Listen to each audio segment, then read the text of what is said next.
আলাইকুম, নাজিমা কুকিং ভিলেজে আপনাদের সবাইকে স্বাগত জানাই। আজকে দাদি আপনাদের সামনে নতুন একটা রান্নায় আপনাদের স্বাগত জানাই। দাদি আজকে আপনাদের সাথে নতুন একটা ভিডিও, দাদি আপনাদের সামনে আরো একটা নতুন পর্ব নিয়ে হাজির হলো। আজকে আমাদের ভিডিওটা যেই শেয়ার করবে আমি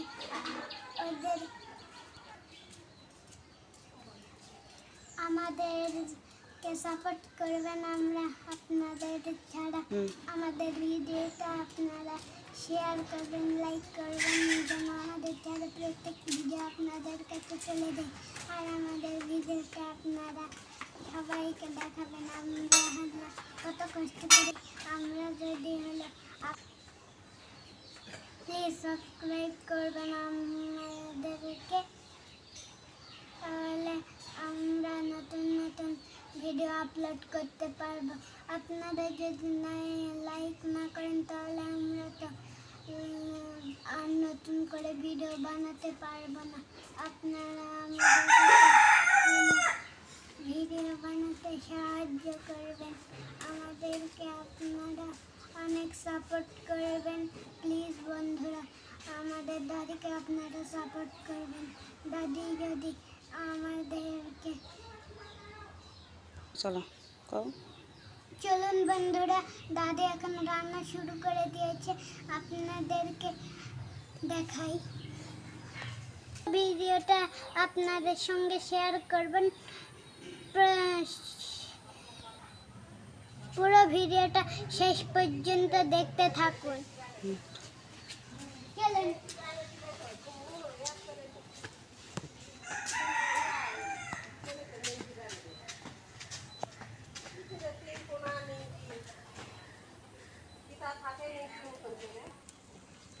আসসালামু আলাইকুম বন্ধুরা, আপনারা কেমন আছেন? আমিও ভালো আছি। আজকে আমাদের এখানে হাটের দিন। আজকে কোনো বাজার নেই বাসায়। গ্রাম জায়গা জানেন তো, গাছের থেকে কলার মোচা পাড়ে নিয়ে আসছি। মোচা দিয়ে আলু দিয়ে একটা ভাজি করব, আর পটল দিয়ে একটা নতুন রান্না করব। আপনারা সঙ্গে থাকেন, দেখেন কি রান্না করি দেখেন। মোচাটা ভাপ দিতে দিছি, ভাপাতে দিছি।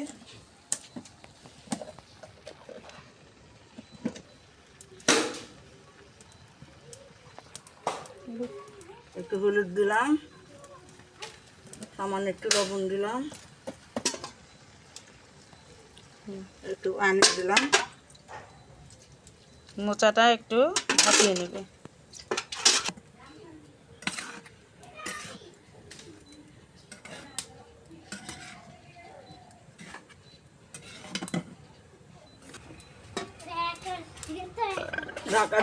রেখে দিলাম ভাপানো হোক।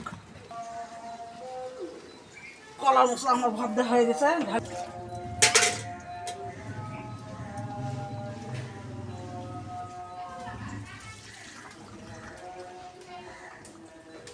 দুটা তেজপাত দিলাম, বন্ধুরা জিরা দিলাম, একটু কামড়িচ দিলাম, তারা রসুন দিলাম, পেঁয়াজ কুচি দিলাম,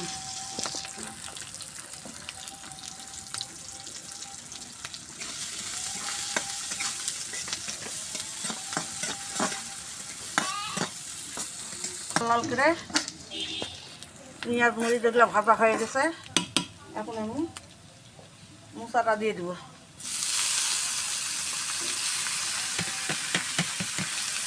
এরকম করে মশলা আমাদের দিকে আমরা এরকম করেই ভাজি।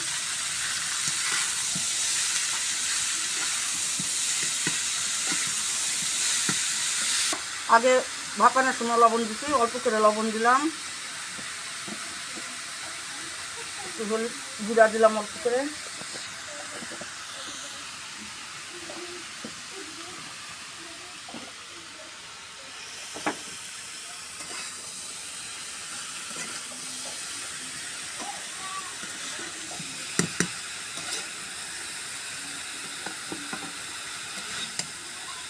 খাওয়া খুব উপকার।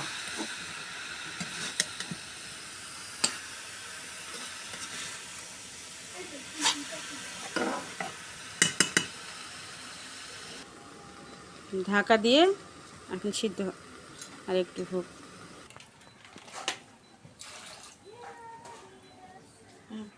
তুলে দিলাম। প্রচুর গরম বন্ধুরা, গরমে অস্থির হয়ে গেলাম, এত গরম। ঘামসানি একটু করে রোদ। বন্ধুরা কড়াইয়ের মধ্যে তেল দিয়ে দিলাম, পটলগুলো দিয়ে দিলাম, লবণ দিয়ে দিলাম একটু,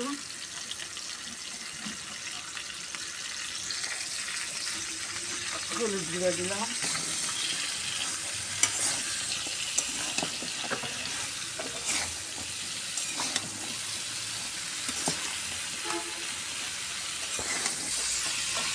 আস্তে আস্তে ঢাকা দিয়ে এরকম করে ভাজা নিব। নিয়ে তারপরে এক মশলা সুন্দর করে কষে নিয়ে পটল আবার রান্না করব। ভাজাটা আমার হয়ে গেছে, তুলে নেব।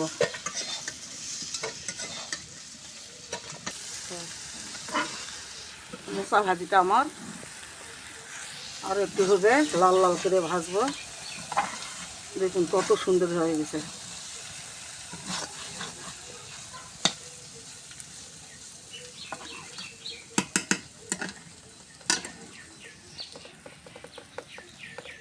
পটলটা আবার রান্না করবো, তো কড়াইয়ের মধ্যে তেল দিলাম, তেজপাত দিলাম দুটো, দারচিনি দুটো, কালো ফল আর দারচিনি, পেঁয়াজ কুচি, কড়া রসুন দুটা, একটা কাঁচামরিচ চিরা।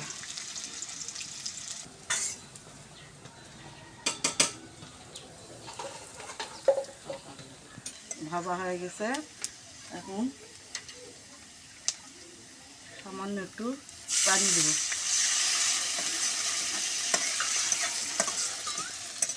দেওয়ার মধ্যে এখন ধনিয়া গুঁড়া দিলাম, লবণ দিলাম, গুঁড়া মরিচ দিলাম, হলুদ গুঁড়া, আদা রসুন জিরা বাটা দিয়ে দিলাম।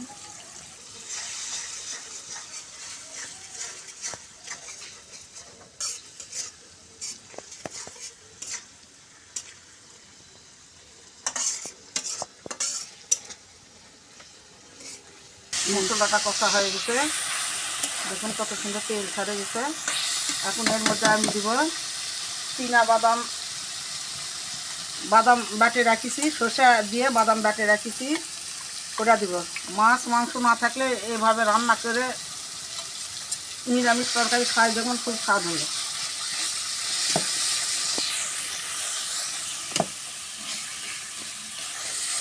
পানি দিয়ে আবার একটু কষে নিব।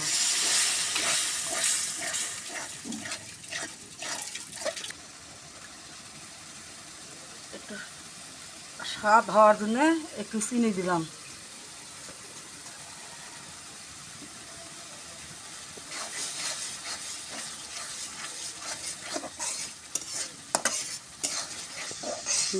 আমার এগুলা বাদাম সরষা মশলার সাথে কষে নেওয়া হয়ে গেছে, এখন আমি পটলগুলা ছাড়ে দেব।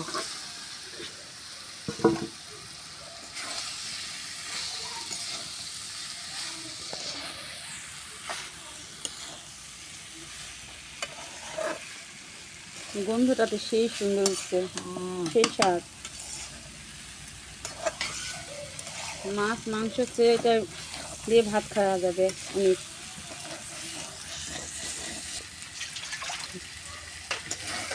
মিক্স করে নিচ্ছি, এখন পরিমাণ মতন আমি পানি দিয়ে দেবো।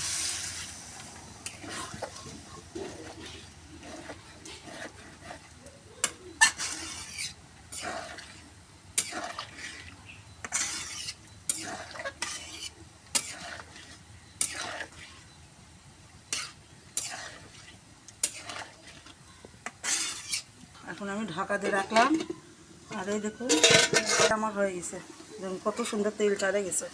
মনে হচ্ছে গরুর ভুঁড়ির মতো, দেখো এত সুন্দর হয়েছে কালারটা। গরুর ভুঁড়ি যেমন ভুনা হয় এরকম করে মোচা ভাজিটা ওই রকম হয়েছে। ওয়াও, গন্ধটা দেখো এত সুন্দর।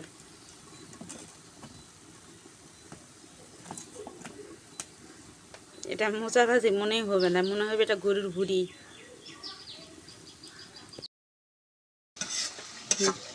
বন্ধুরা দেখুন পটলের কষা কীরকম হয়ে গেছে, দেখুন বাদাম দিয়ে কি সুন্দর তেল ছাড়ে গেছে।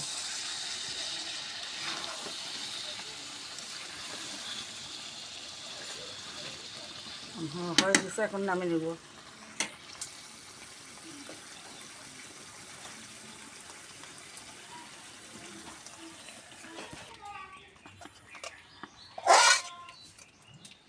সুন্দর মাখা মাখা হচ্ছে,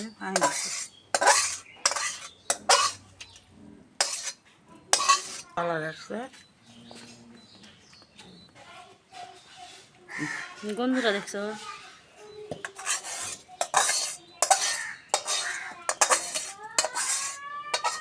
খুবই ভালো হয়েছে বন্ধুরা।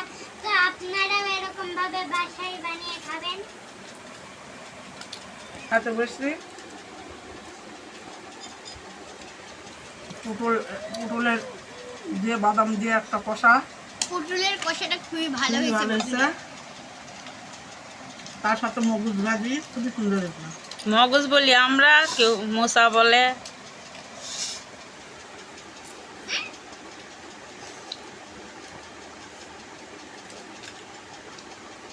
বন্ধুরা আজকের মতন ভিডিওটা এখানে শেষ করলাম। আল্লাহ বাঁচা রাখা, আগামীকাল আবার একটা নতুন পর্বতে দেখা হবে। সে আপনারা ভালো থাকেন, সুস্থ থাকেন। আল্লাহ হাফেজ।